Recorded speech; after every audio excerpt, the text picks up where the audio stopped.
We're taking a live look outside of our Savannah Cam. Storm Team 3 meteorologist Hannah Evans is here with your forecast first. Good morning, Hannah. Good morning, Tyler. We are returning to sunshine out there today. That was after a nice soaking rain, just what we needed yesterday, where we did see 1 to 3 inches across the region. Fort Wentworth, just north of Savannah, saw right around 4 inches, so definitely much needed there. And today we are now tracking those dry conditions on our Viper radar. We are still tracking some areas of patchy fog this morning, especially towards Vidalia, Glenville, and Meadows. Just keep that in mind as you head out the door, but it's also a chilly one. We're mainly in the 50s, 51 degrees in Rincon and Sylvania, 53 degrees in Pembroke and Glenville. So definitely grab the sweatshirt and the jacket as you head out the door. This is all as that cold front did move through yesterday, but we will warm up. We'll just stay below average today, where we do see the upper 60s by lunchtime, the lower 70s to mid 70s for that high temperature today. So we are below average, but it's going to be nice and comfortable with low humidity. Perfect day to resume any outdoor activities you didn't get to do yesterday. We'll stay comfortable tomorrow, and then we'll warm up for the middle of the week before our next rain chance, which I will talk more about in just a few minutes. Tyler. Thanks, Hannah. Our top story this morning, the Highway 82 wildfires have burned more than 22,500 acres across southeast Georgia.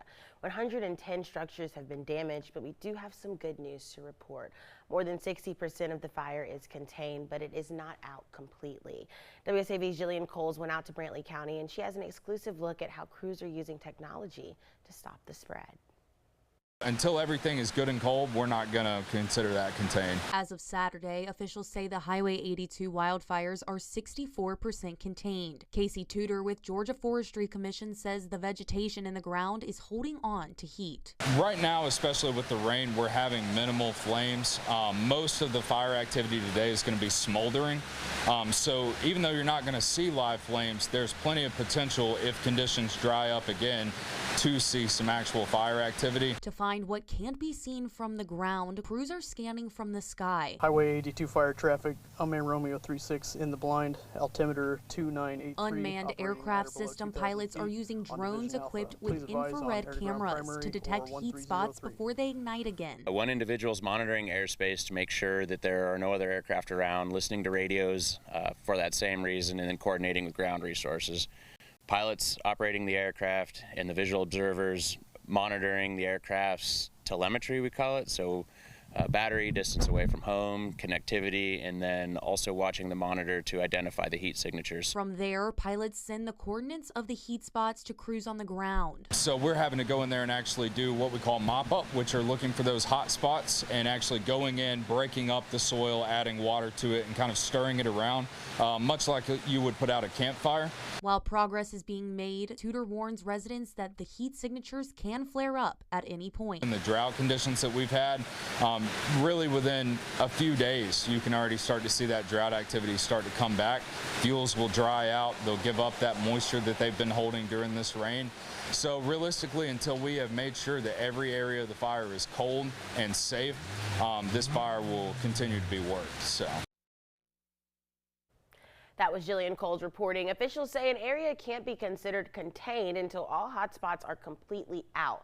As of yesterday, all evacuation orders have been lifted, and officials say if conditions hold, Highway 32 will be open today. New this morning, Savannah Fire responded to West Congress and Jefferson Streets for a fire in an underground power vault around 10:15 last night. They say they left around 1:30 this morning. So far, we don't have any reports on damages. The roads were shut down for a period but have since been reopened. Meanwhile, yesterday morning, Savannah Fire Department was dispatched to a commercial structure fire. When crews arrived on scene in the 1600 block of East President Street around 10:40, the fire was under control by 11:15. No injuries have been reported. Well, scammers are getting more sophisticated across coastal Georgia, and local police are warning residents to stay alert after a recent case where a victim lost thousands of dollars. WSAV's Isley Herschel has the details and what authorities say you need to do to protect yourself. Jamison Ray received a phone call from what he thought was his bank earlier this month. It was the Navy Federal phone number that you would call to contact them. So I really thought it was the bank. He says the caller told him someone was trying to take out $1,500 from his bank account. From there, the caller claiming to be from the bank said he was going to help him. They had me take the money from my Navy Federal savings and put it into the checking account. And from there, they had me put it from my checking account into my Cash App. With over $1,000 now in his Cash App, Jameson was told to send the money to the caller, who said they would reach out later with next steps. They never did. So when I call Navy Federal and I'm asking for the fraud department, they have no recollection of a claim even being started. Jameson is one of many that fall victim to scams like this. Scams that cost people all of the money they have. There has been probably this year alone about $800,000 total that people have been scammed out of just in unincorporated Chatham County. Chatham County Police Chief Jeff Hadley says the department's new campaign, Stop, Check, Protect, can help keep people from falling victim to these scams. It can happen to anybody. These are smart folks, accomplished people, but these scams can be very sophisticated. With the scammer's sense of urgency, it's very important to stop and think about what you're being asked so you don't lose any money. If you step back and pause for a moment and ask yourself some questions, I don't think this is really real, that this is a scam. You can protect yourself. That was WSAV's Isley Herschel reporting. Chief Hadley stressed if you get a call or text from what you think is your bank, stop, take a breath, and check with your bank by calling their verified number back to see if this is real, and protect any of your personal and financial information, as that is something banks will never ask of you. Well, yesterday's rainy weather didn't scare off competitors at one of Savannah's most beloved traditions, the 48th annual Scottish Games.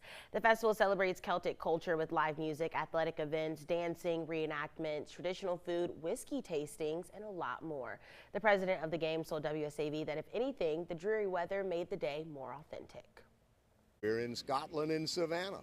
This is Scottish weather. It's rare that you get this temperature, this moisture in Savannah, Georgia in May. And our games is the first weekend in May, first Saturday in May every year. So, I mean, we've had 95-degree weather and hot as can be, and very, no wind, very still, which is a whole lot more uncomfortable to me than this beautiful moisture that God is blessing us with. Alumni, students, staff, and the community gathered last night to celebrate a very special anniversary for Savannah State University. SSU hosted a 60th anniversary gala in celebration of their Upward Bound program. The program began in 1966 and serves low-income and first-generation students to help make a college education more accessible to them. WSAV's own SSU alum Kim Gusby served as the event's MC, which brought together both current Upward Bound students and alumni. Added thousands of students an opportunity to excel and to choose college and become amazing citizens. It has just been a beacon of light to those students who may need additional assistance, may need additional guidance, but it gives everyone a leg up. High school students in the Savannah-Chatham County Public School System are getting the chance to gain hands-on professional experience this summer. City and county leaders are partnering to bring back the Summer 500 program to help students build job skills and career confidence.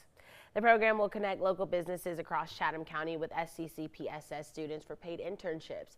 Leaders are looking to hire 500 11th and 12th grade students who will participate in pre-employment training starting on May 27th and then spend 4 to 6 weeks working on soft skills and professionalism with their employers.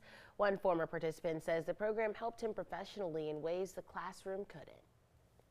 I worked at the Savannah International Airport, and that's where I really truly learned that in Savannah, you truly never meet a stranger.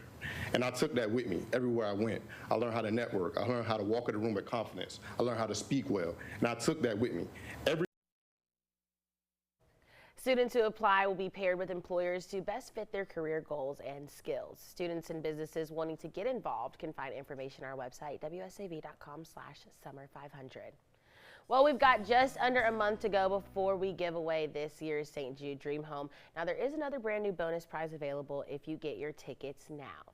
Local law firm, the Wilson PC Injury Attorneys, is sponsoring a $5,000 Visa gift card if you get your $100 ticket by May 15th. Now, you will be able to use the money anywhere for anything you'd like, and if you already brought your Dream Home ticket, you are already eligible for that prize. As for the home, it's worth $575,000, and it's almost ready to go and will be open for tours pretty soon. This year, Landmark 24 Homes is building the house at zero cost in St. Jude in the Oakwood and New Hampstead development.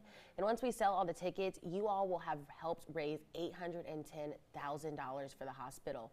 So all you gotta do is scan that QR code on your screen or visit WSAV.com/dreamhome to get your tickets. Drawings for the home and bonus prizes will be done on June the 2nd.